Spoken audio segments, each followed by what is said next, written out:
Hey everybody, how's it going?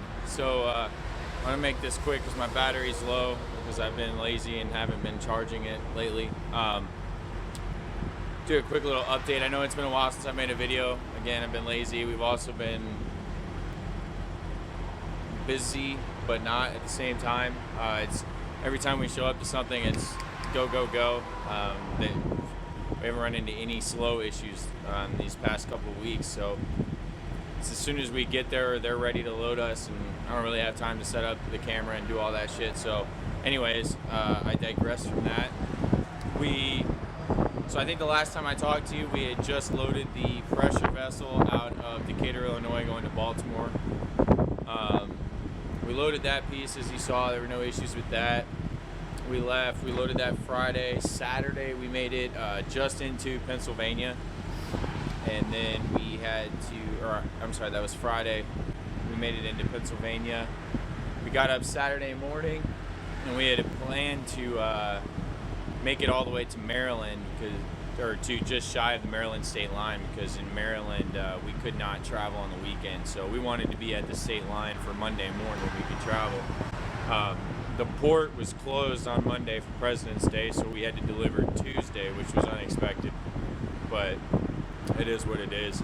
So anyways, Saturday we got up, we had breakfast, we met up with Dustin, one of the other drivers that was doing a load with us, and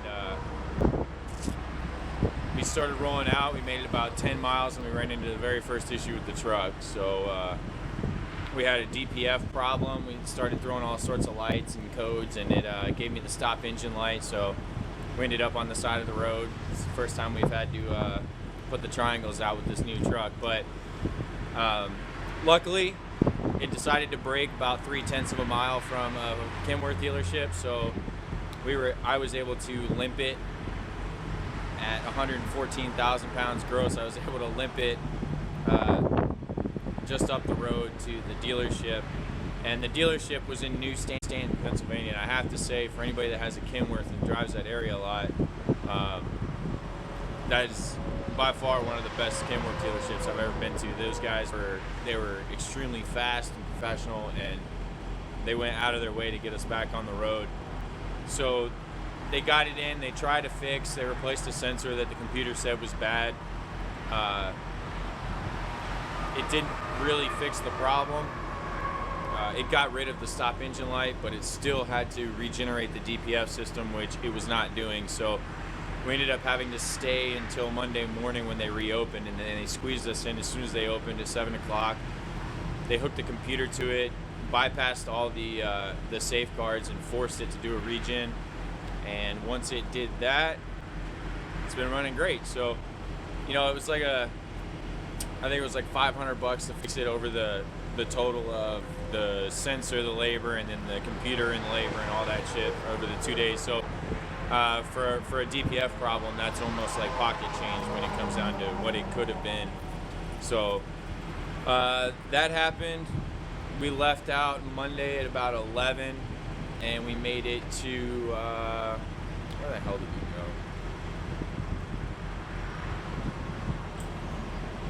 Anyways, we made it just into Maryland, and then we got shut down by some weather. And then Tuesday morning we got up, we ran the rest of the way. We couldn't go into Baltimore until after 9. Our crate appointment wasn't until like 11, or it was like 11 to pretty much close is with the block that they gave us. So we got there at noon.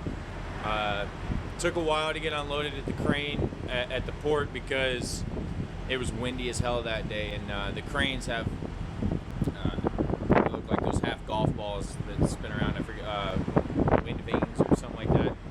That if it detects a certain speed of wind, it'll shut the crane down. It'll say it's unsafe to lift, and every time that alarm goes off, the crew has to take a 15-minute break. So as soon as they would come back and start the crane up, the alarm would go off, and they'd go back on their break.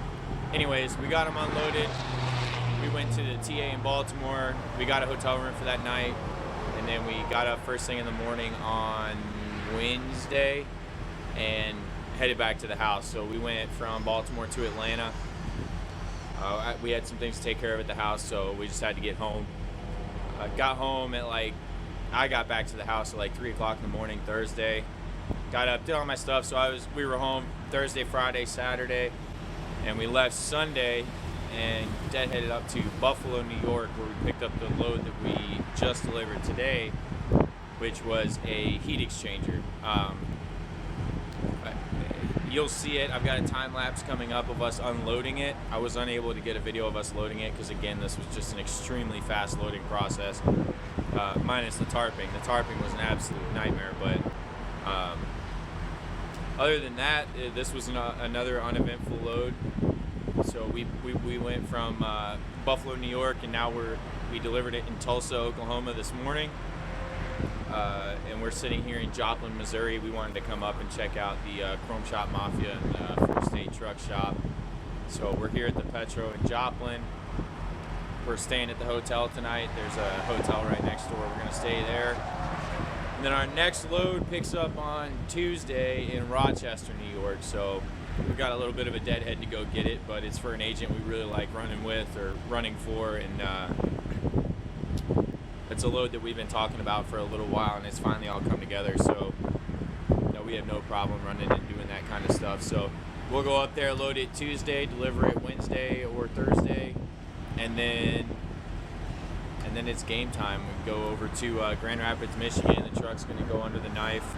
We'll drop it off Friday at Valley Truck, and they're going to get to work on it. They're going to put the fourth axle on it. They're going to do the wheels and tires, the clutch, and a couple other little tinker things here and there, and then we'll be back on the road hopefully within a couple weeks. So that was just a quick little update. I know I'm forgetting to say something. I had something I wanted to say, but whatever. So I will try and be better about getting a video up every week, or at least one small video of every load that we do. This next piece we're doing is another press. It's only like 9 feet, 5 inches wide, 8 feet tall. I think it was like 17 and a half feet long, and this one will weigh 85,000 pounds. So we're going to be about 127,000 pounds gross, and it'll be a good time. So we're taking that from Rochester down into New Jersey, and then over to Valley. So anyways, I'm going to go be lazy in the hotel. I just had me some Taco Hell, so my belly's all full. I'm going to go just hang out and edit this video up. And next thing you'll see is the time lapse of us delivering. So you'll get to see Dustin's piece getting taken off, and then us untarping ours and getting it taken off. So anyways, hope everyone's having a good day. Thanks for watching.